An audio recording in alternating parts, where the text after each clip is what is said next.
đợt giọt đem bướn nân mình hư tù bên theo bún đã có léo lê mình lây năm hư nay khay nân mình hư hồ bên xa lấy giọt lấy trúc dôi mà hương dầu đất cầu heng má xăm mi lật mờ để đen đức sức hang hén bờ ấy khen ơi bơn dọc lên câu có tay hư dọc quăng bao bơn lọc ngư hâu có tay hư cô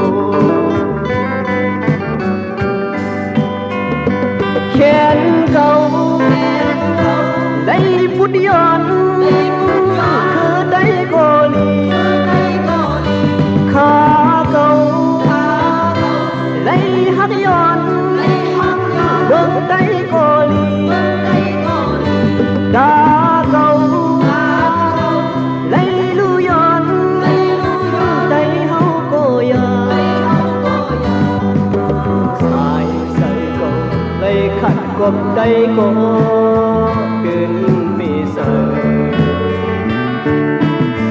đất đom ấy tay này mình lẹng đà linh mừng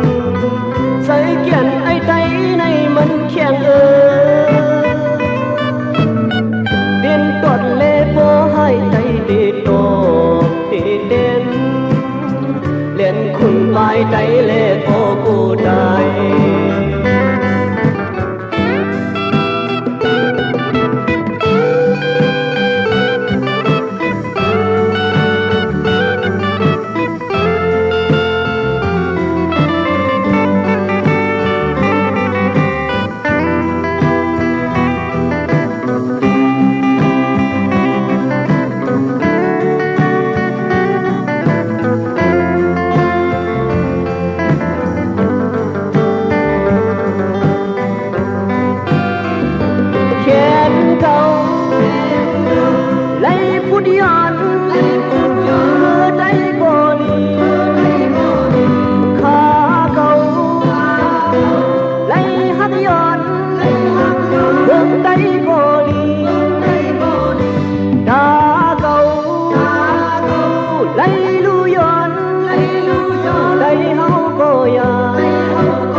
đây có biển bị sờ